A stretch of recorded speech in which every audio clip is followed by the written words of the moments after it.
the environment in the stomach is very acidic, pH 2, and it has proteases like pepsin that digest protein. So if you get constant, if you get damage to that sphincter, or it becomes weak, what happens is that the acid, or we usually call this watery fluid that is now mixed with the acid and the food, chyme, okay? We'll get to that term later on, okay? We'll see what that means.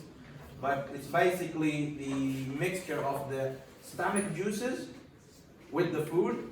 We call this chyme, okay?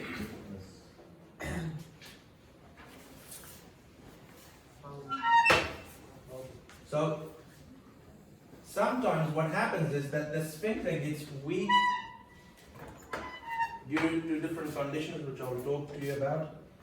And this chyme, which is very acidic, can come back into the esophagus and cause what we call heartburn. You know, when you feel that, you feel this sensation of your heartburn. This is actually not your heartburn, it's actually the acid entering this esophagus, which is close to the heart. It gives you a sensation that your heart is burning. That's why it's called heartburn, okay? So the burning sensation when you feel here in the esophagus, we call that heartburn. Now it can be caused by many things, this acid reflux. One of them is hiatal hernia. When you look at your the stomach and the lower abdomen, we call that the abdominal cavity, okay? And where the lungs are located in the heart, we call this the thoracic cavity, okay? Between those two cavities, okay? So let's just call them cavities, okay? You find a muscle, a wall of muscle called the diaphragm, okay? Have you heard of this muscle? Yeah. The diaphragm, it separates the abdominal cavity, this cavity, from the thoracic cavity, where you find the lungs and the heart, okay? There is a thick wall of muscle between the two. We call that the diaphragm, okay? Sometimes what happens is, have you heard of a hernia where, you know, the muscle in the stomach, the muscle part rips and some of the guts or the intestines stick out like a bag? It's called a hernia. Has anybody heard of a hernia? No. You know, when you lift something heavy, some people get it. The muscle rips, not the skin or what I'm talking about, the muscle, and you see this bag forming. What's happened is the muscles ripped and the guts have come out, and then the muscle are pinching them, okay? It's very painful, okay? It's called a hernia. You never heard of it? Yes, I have.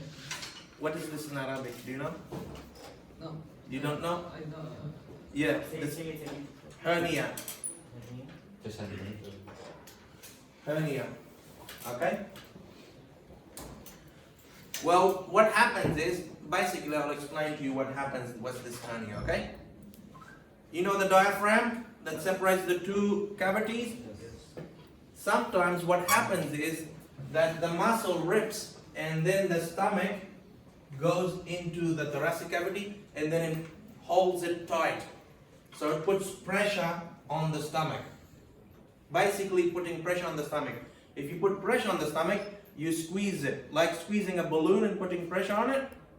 That muscle, when there's a cut in it and the stomach goes into the thoracic cavity, okay, through the opening, okay. So a hiatus means an opening in the diaphragm. So let me show you. There's, you know, your lungs and your heart. There's the diaphragm, okay? And you find all the rest of the organs, you know, the guts and the stomach, okay? What happens is that sometimes a cut happens in this diaphragm, okay? This muscle. and the stomach can protrude out of it like this, and it gets pinched. Okay? When that happens, there's pressure on the stomach. Okay? If you put pressure on it, the content of the stomach is pressurized, and what happens is that pressure causes the chyme to come out into the esophagus. Okay? Causing heartburn. Okay? So that's one way this condition, a hiatal hernia, can cause acid reflux. And it's because the diaphragm, there's an opening, a tear in the muscle. What happens is that the stomach protrudes, passes through that hole into the thoracic cavity. Okay? So this cavity.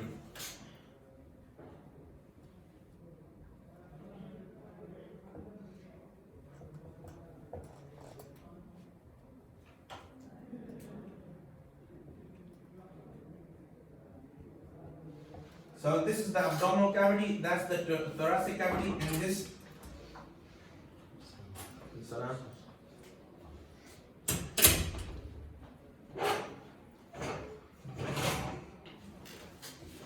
Okay, so this muscle here is called the diaphragm, and the stomach, okay, will in a hiatal hernia passes through a hole a tear, a rip, okay, in this muscle, and then it protrudes into the thoracic cavity where you find the lungs and the heart.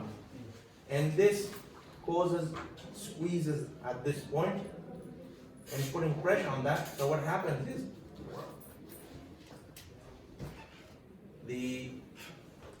this sphincter can no longer hold the pressure is too great to keep it closed, okay? So it causes the chyme to move into the esophagus and you get heartburn. You see the esophagus is close to the heart? So you get heartburn. One of the causes of acid reflux is a hiatal hernia, and that's what it is, okay? Hopefully that has helped you out. But if not, can you search that on an Arabic dictionary? Hiatal means an opening, okay? It's written there. So an opening happens in the diaphragm, and then it puts pressure, herniates, it squeezes, it pinches the stomach, okay? Now you can also get this if you have gained a lot of weight. People who are obese, they can get acid reflux. Pregnant woman, because especially in the last trimester, okay, the baby is getting bigger, it's putting pressure on the stomach, so it causes acid reflux in women, and pregnant women is common. And also people who are older, they can get it because the muscles can get weak, you know, and acid can cause, the backflow of acid causes acid reflux, okay? If you get a long exposure of this acid in the esophagus, it can cause esophageal ulcers, okay? So ulcers are bruises or sores in the esophagus itself. So basically, remember the first layer is the mucosa? Yes. Yes. That mucosa, if it gets damaged, the acid can burn and cause a scar, a sore in the esophagus itself. We call this an ulcer, okay? Just like when you cut yourself, you get a bruise. Well, the acid can cause a bruise, a sore in your esophagus itself. If you get lots of exposure to the acid and the mucosa gets damaged, because the mucosa, it produces mucus which protects it, okay? If that mucosa gets damaged, then it can cause an esophageal ulcer, okay? So basically, it's damage to the wall of the esophagus, okay? Because of the acid reflux.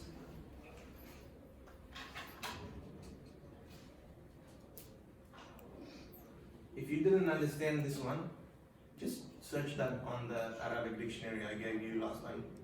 Okay? Yes.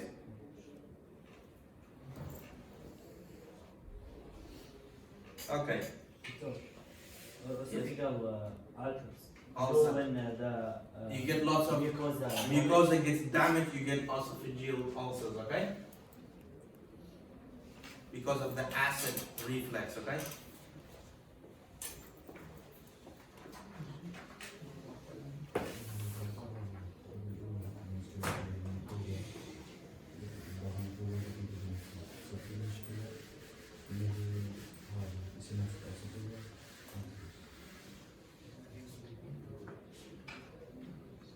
Okay, let's move on to the stomach. So the stomach has several functions. It also, so the main function is to store the food, okay? Store the food and regulate the entry into the small intestine, okay? So it doesn't release all the food in one, just go into the small intestine. It regulates it, slowly releases it, okay? It also helps to digest proteins, okay? So partially, not fully digest them, because it produces the gastric juices. And these gastric juices are important in digesting proteins. The components of these we'll talk about later, but mainly it's hydrochloric acid and pepsin, okay? These two help to digest proteins. So usually the stomach is empty, but it can increase in size up to 3 liters, 1 to 3 liters, depending on the food you eat, okay? So it can increase in size. In regards to regulation of the delivery, we talked about sphincters. So if you have a look at here in this diagram, you find that there is also a sphincter located between the junction of the stomach and the small intestine. We call that the pyloric sphincter. This is responsible for regulating the entry of food into the small intestine. It doesn't open and release the whole content. It releases it in small amounts, okay? And that's why digestion takes up to 6 hours or so, okay?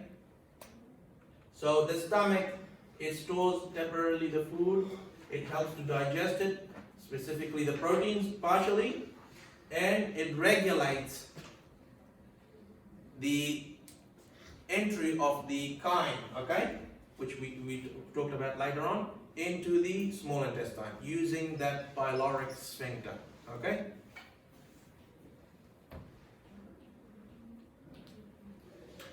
If you remember, the stomach also has how many layers of muscles? Three. It has oblique layer, it has the circular, and it has the longitudinal layer. Do we find that only in the stomach or everywhere in the digestive system? Only in the stomach, okay?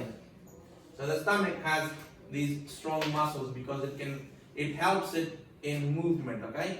Because the movement, the peristalsis, remember, is more stronger in the stomach. And we also find in the mucosa, so the mucosa, the first layer, we find what these glands, okay? Small glands throughout the stomach. We call these the gastric glands, which are located in these gastric pits, okay? So pit is basically referring to a hole, okay? So this is an actual image of your stomach. So you see these holes in it? These are called the gastric pits, okay? Within them we find the gastric glands, okay? And this is the gastric gland. Remember, the stomach, the gastric juice, HCl and pepsin are released into the stomach. So what sort of gland is this? So it releases it through the duct into the opening into the stomach. What sort of gland is it? Exocrine gland. It's not endocrine, okay? Yeah. It's an exocrine gland, okay? So when we look at the structure of this gastric pit, we find different type of cells within them, okay? Some cells produce mucus, okay?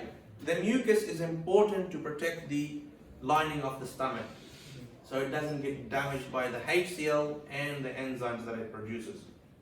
So it acts as a protective layer, the mucus, produced by mucus secreting cells. Then you got the acid secreting cells. They produce the acid, the HCl. And finally, on the lower end, you find the pepsinogen secreting cells.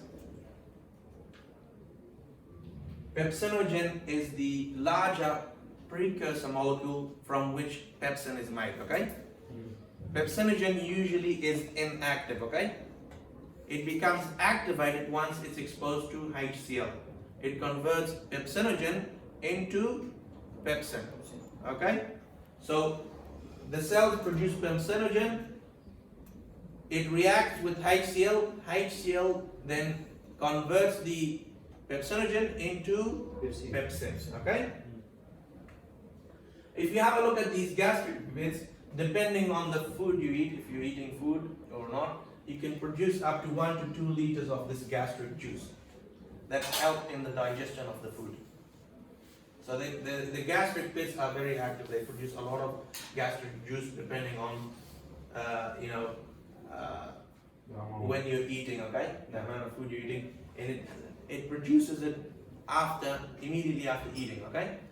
You don't want to produce like 1 liter of acid in your stomach if you haven't eaten it. And that's why there is hormonal control over this, okay? So the gastric pits also produce some hormones which are known as gastrin, okay? And this can control the amount of the acid depending on if you eat it or not. So there is control over the acid production. And otherwise, if you're producing 1 to 2 liters without eating, it's going to cause a lot of damage without any food in there. Okay? So what do we find the components of the gastric juice? As I mentioned, it has hydrochloric acid. In chemistry, hydrochloric acid is a very strong acid. And this causes the pH of the stomach to be very acidic, around 2 pH, okay? And this also, it has one function in digestion, but it also prevents most bacteria from growing in your stomach and causing disease, okay? But there is some bacteria that can even live in pH 2. And we've known now that one type of bacteria, Helicobacter pylori, is a bacteria that's been discovered that causes acid reflux in some people. If you eat contaminated food from restaurants, if they're contaminated with this bacteria, it will cause a lot of acid coming into your esophagus, into your mouth, and it goes into your lung, causes irritation. You have to treat this with, antibiotics and some medications that lower the acid production in your stomach, okay? I actually got this disease while I got infected with this pathogen while I was here in Saudi Arabia. I had to take antibiotics for 2 weeks and a medication to stop production of the acid. So it inhibited these cells from producing acid. For 2 weeks I had to take this medication. Alhamdulillah, the bacteria was gone. So the acid can kill most bacteria, but some bacteria are very resistant to these conditions, and they can live in pH 2. They actually thrive in it. They cause the stomach to produce more acid, the bacteria, because they like those conditions. So there is that bacteria that can cause this disease, that can cause acid reflux. So the hydrochloric acid is very important. The mucus, so you're producing all this acid, you have to have your protection against this acid. So the mucus secreting cells will produce a layer of mucus which help to protect the stomach from the acids, okay? Then we have the pepsinogen secreting cells. As I mentioned before, the pepsinogen is a large molecule, okay? It's larger than pepsin, so it's a precursor. Precursor means before, okay? So it's a molecule before pepsinogen. It's larger molecule. Say this is pepsinogen, okay? Alright, whatever. The HCl will break that into, say, whatever, it takes off a piece of it, and this becomes pepsin, okay? So that's what's happening. This large precursor is broken down by the HCl into pepsin. So when it's exposed to the HCl, pepsin is made, okay? And that's, as you know, you might have heard before from biology, you know, you did in high school. It's important in breaking down proteins into peptides, okay? It initiates the digestion of proteins in the stomach in combination with the HCl. We also find that the stomach produces some other proteins called intrinsic factor. And now this is very important. This is a protein.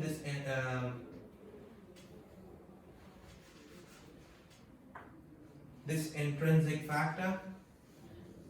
It's a protein produced by the stomach. And basically, this protein, it binds to vitamin B12. Vitamin B12 is very important for many functions in our body.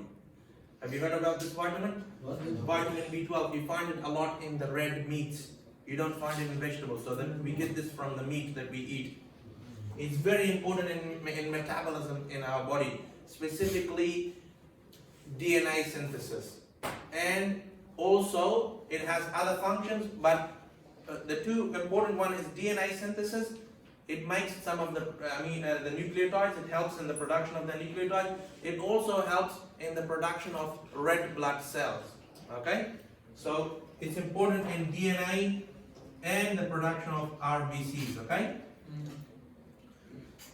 red blood cells.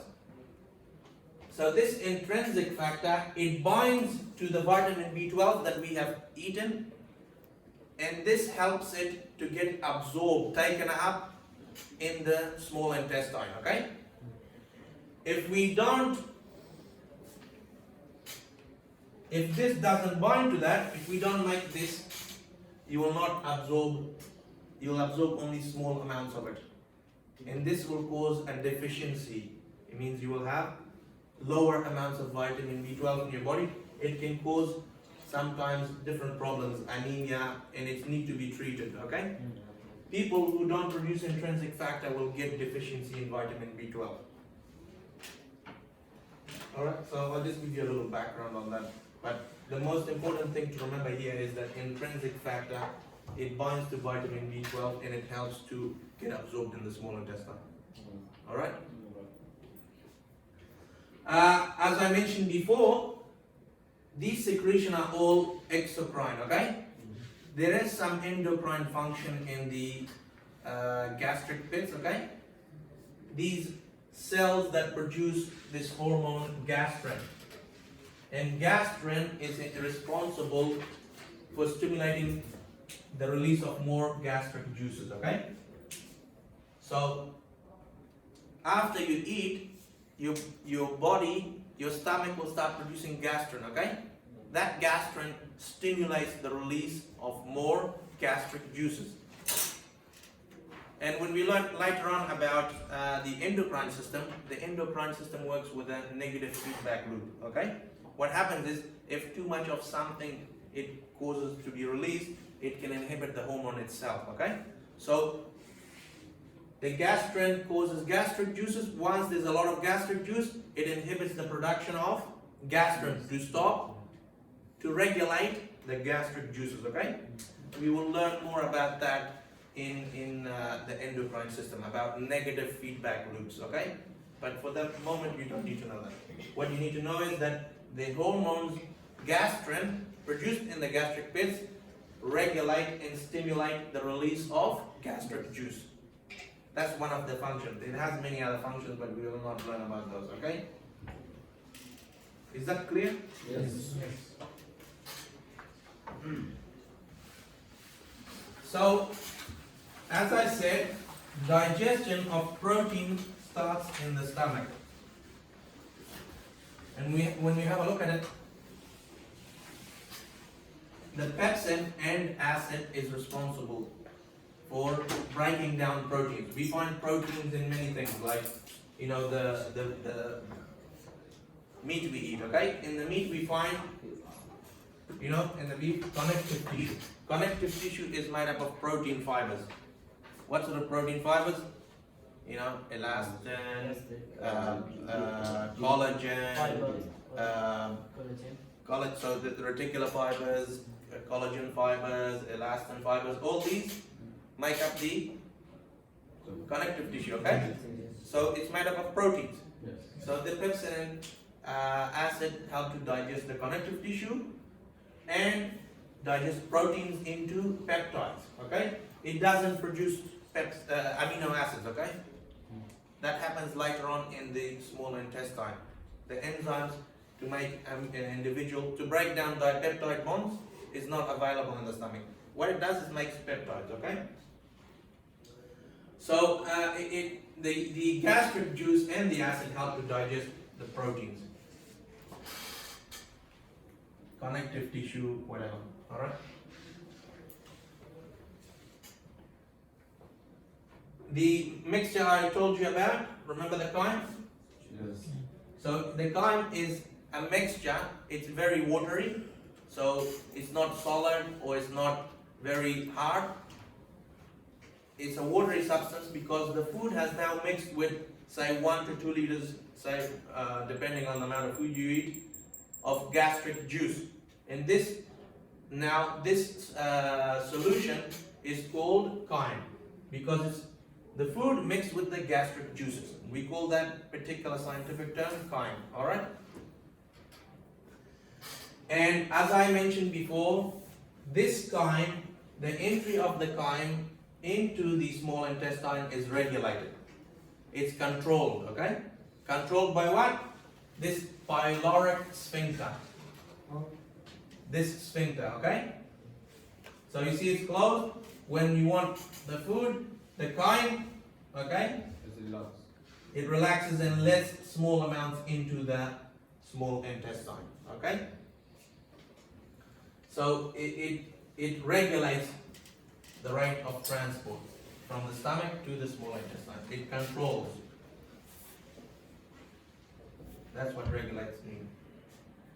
And as I said, pepsinogen is activated into pepsin by HCl. And the function of pepsin is to break down proteins into peptides. It doesn't break them down into amino acids. This happens later on in the small intestine. Okay? Any questions on that? No, it's okay. So, I mentioned this before. How come you're producing so much of this digestive juices and it doesn't digest your stomach? Well, we said, what protects it? What protects the stomach from the gastric juices? The mucus. The mucosa producing the mucus, okay? So remember in the gastric pits we have the mucus secreting cells. They're constantly producing mucus and protecting the wall of the stomach. So the mucus is very important because it acts as a protective barrier, like a shield. Yeah. Shields you from the gastric juices. Protects the stomach. But this is not perfect. Sometimes, as I said, if the mucosa is damaged, you see there's the mucosa here, all good. Here you get damaged. What you can get is also a peptic ulcer in the stomach. So this happens in the stomach. The esophageal ulcer, also known as a peptic, because it's caused by the juices of the stomach. So these ulcers are caused by the juices of the stomach. If it happens in the esophagus, okay, esophageal ulcer, or in the stomach, they're collectively known as peptic ulcer, the general term, okay? And this is because what happens is you get a damage to the mucosa and you get an open sore, okay? Open sore, this is what's an open sore, an open wound, okay? Like bore, Like, sorry? bore.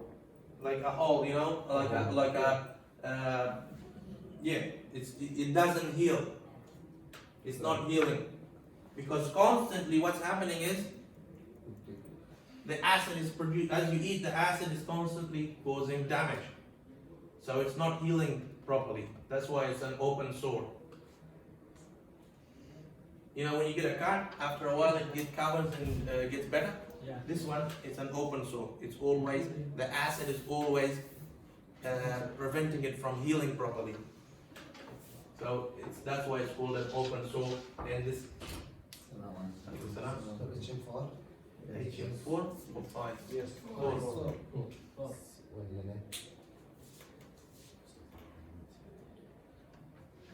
عندي الصعود طلع من جامعة. طلع اكيد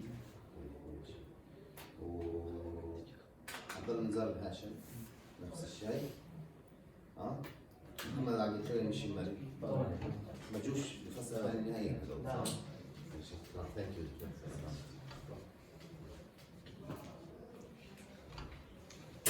So these sort of peptic ulcers, they can happen in different locations. They can happen in the esophagus, lower esophagus. It can happen in the stomach, or it can happen also in the small intestine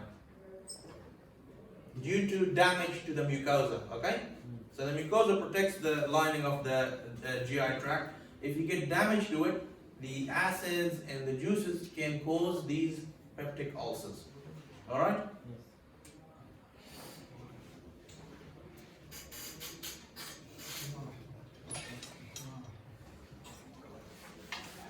Any questions on that slide?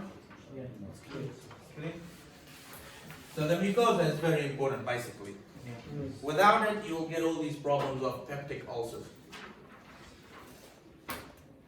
Now, we mentioned that the stomach also helps in mechanical digestion, and those 3 layers of the muscles I talked to you before are very important in the peristalsis that is in the stomach. Strong peristalsis that helps, just like you know, you put your clothes into a washing machine and you turn it on.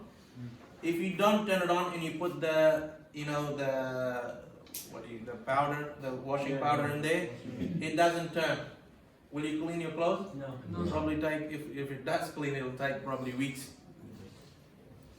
If you turn the machine on and mix it, it will clean it because everything is mixing. Yeah. And this is important in the stomach as well. The peristalsis is mixing the food, bringing it in contact with the chyme, the HCl and the pepsin. So it makes it into this very watery substance called chyme, and this makes it easy to get digested in the small intestine as well. So it helps to in chemical digestion, also mechanical digestion. Now the peristalsis in the stomach, it pushes the food forward, okay? And we know that there is a pyloric sphincter here keeping it closed. It regulates it. So this propulsion, this peristalsis movement of the stomach pushing the food forward, and there is the pyloric sphincter keeping it closed.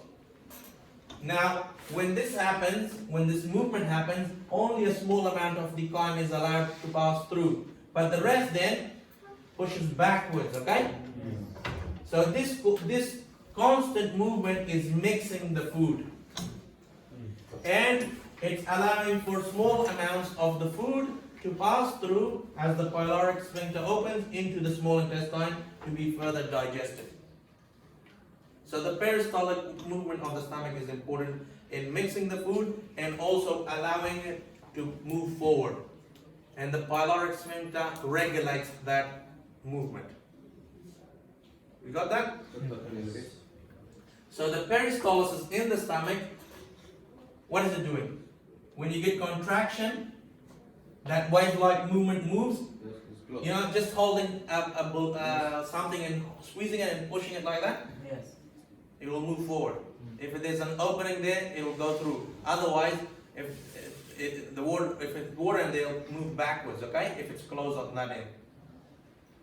So what's happening is, the movement is pushing the column this way.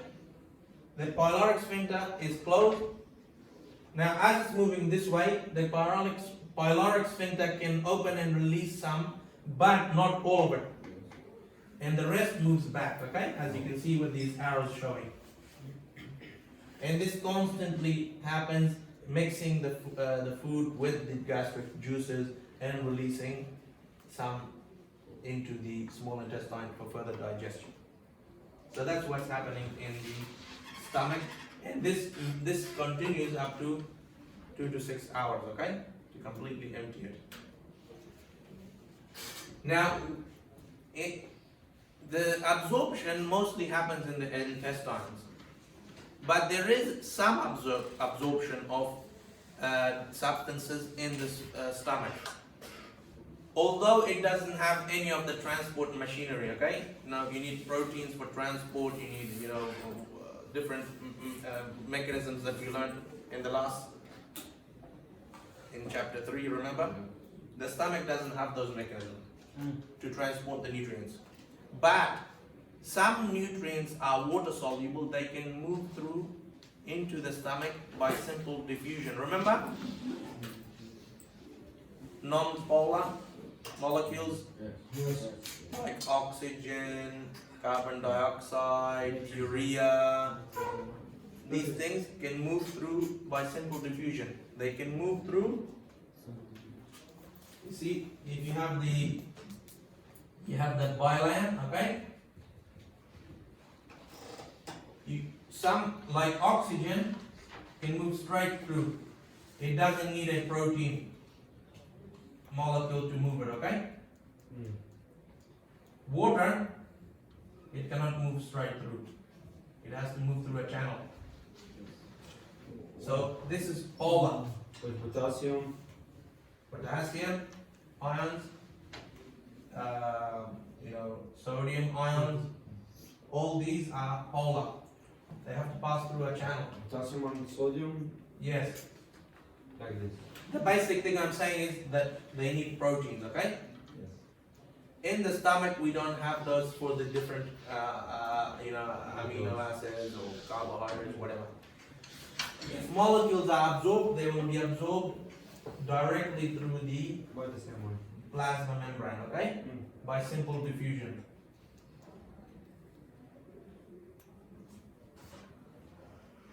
Alright? So some molecules that are non-polar, specifically, are small and they are lipid soluble. Okay? That means because what's the plasma membrane made up of? Phospholipids. So any substance that pass through it must be lipid soluble, okay? So alcohol and aspirin, Yes. medication you need for a headache or something in the blood. These sort of molecules can be absorbed in the stomach. Because they're lipid soluble, they can cross the mucous barrier and absorb into the bloodstream directly, okay? Through that mechanism, okay? Yes. Directly. So small molecules, they don't require any lipid soluble like alcohol or aspirin. The stomach can absorb these. But it can't absorb any of the other things like amino acids, glucose or fatty acids. Those things have to be absorbed in the small intestine. Or just because it doesn't have the transport machinery, okay? See, it doesn't have the cellular transport mechanism for those other molecules, okay? Only the small intestine has, okay? Okay. So the only thing that can be absorbed here is, if you know, alcohol or aspirin, small molecules that are lipid soluble that can pass through the plasma membrane, okay? For molecules like glucose, you need a transporter. You need energy. Well, depending on the type of transporter, whether it requires ATP or not ATP, you need a transporter, okay? So the stomach can't do that, but it can absorb lipid soluble because they pass through the plasma membrane. Okay? Did we get that? Yes. Finished it. Okay. Let me just take the roll.